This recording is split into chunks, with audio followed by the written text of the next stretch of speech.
Hey, everybody. It's your girl, Bridget Brown Jackson. Oops, you know what? I don't think you can hear me. So let me put these headsets on. Hey, it's your girl, Bridget Brown Jackson. I'm coming here live. Listen, I'm doing a challenge for myself. So I'm going to be doing these lives for the next couple of days. If you would join me, I really would appreciate it.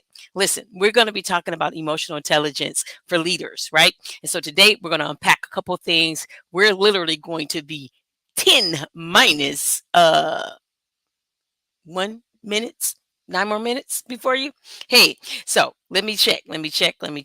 Hey, and see if you can actually hear me. Um,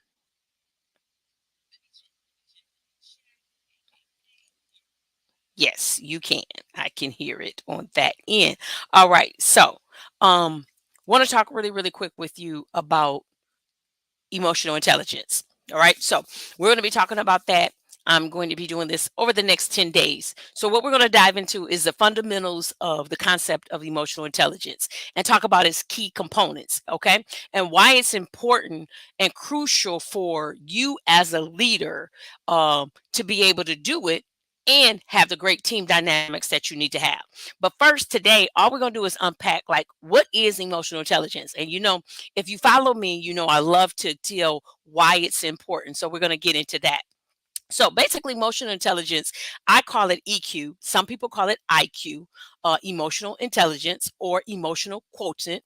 Okay. So it refers to your ability to be able to understand, to manage, and to utilize your emotions effectively in various situations. All right. So it involves a range of skills that allow you as the individual to navigate your own emotions and those of other people. Right. And so when I talk about it, I talk about it in the key of five different areas: self awareness, self regulation, motivation, empathy, and social skills.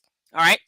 And so we're going to get into that, unpack that, and again, move on out of your way and give you some practical tips. So, emotional awareness.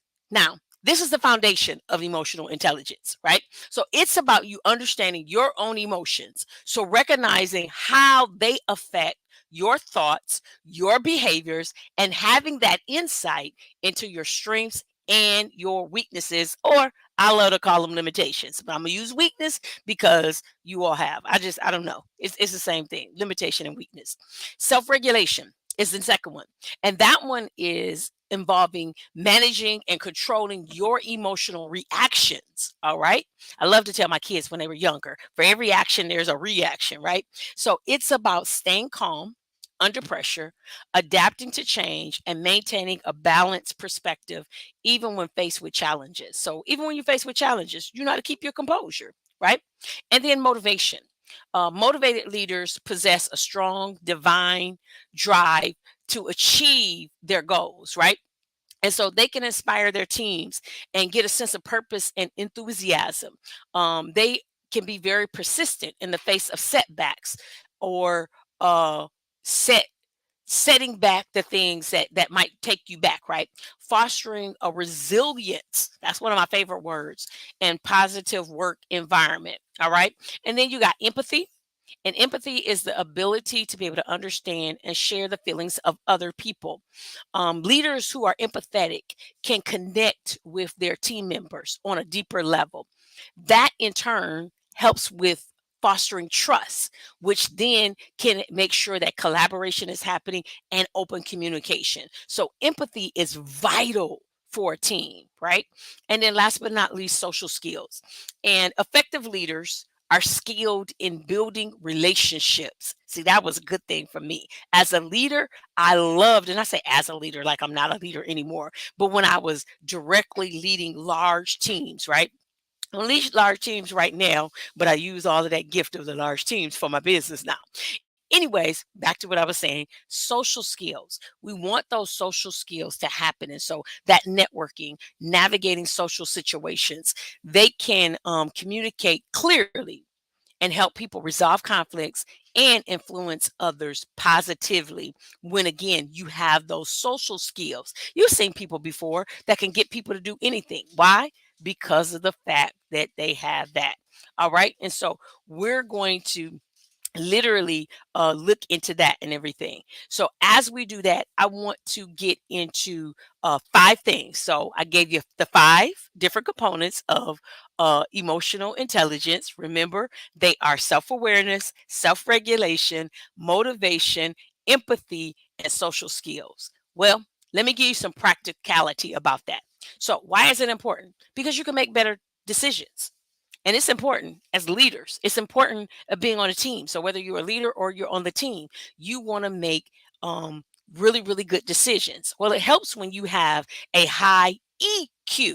Okay, IQ is important, but so is EQ. Stronger relationships. As I said before, we want to build strong relationships with people. So emotionally intelligent leaders can build trust and rapport that they can stack upon or scaffold, as I love to say, with their teams. And then effective communication. EI leads leaders to communicate effectively. And when they're able to do that, you can ensure that your message is clear, it's understandable, and it's received positively when, again, you're in tune with your EQ. Conflict resolution. How many people would like to avoid conflict? Well, what if your EQ was high enough that you can understand how to deal with conflict in a constructive way, right? So finding those solutions that benefit all parties, right? And so that you're able to do that and have that again in meaningful relationships. And then last but not least, the last of the five is adaptability in a rapidly changing business landscape. Listen, we do it all the time in our whether it's our own business or we work for other organizations.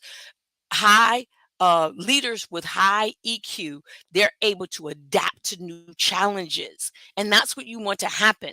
But you're able to do that when you understand your emotional intelligence. And then last but not least, inspire their teams to embrace change and remain resilient because they're adaptable. All right. So as we embark this week on all of this, I want to make sure that you are constantly getting all of the good juice. Okay. So join us back. Again, we're going to do it in less than 10 minutes. Come in here and move on out of the way. We want you to be able to be blessed. Hey, look. Coach T said, no, I know that's right. So EQ. What is yours? If you need to improve it, just come on and listen. 10 days. Stay with me for 10 days. I guarantee you. Here's the thing your brain expanded can never be the same. All right, I'm going to get out of here. My name is Bridget Brown Jackson. I am a behavioral wealth strategist. I am the founder of Exponential Edge Ventures, where organizations pay me to help them develop their teams so they can have improved staff development, that they can, again, lend to their mission and their vision with fidelity. Listen, come on back. I'll see you tomorrow. Bye.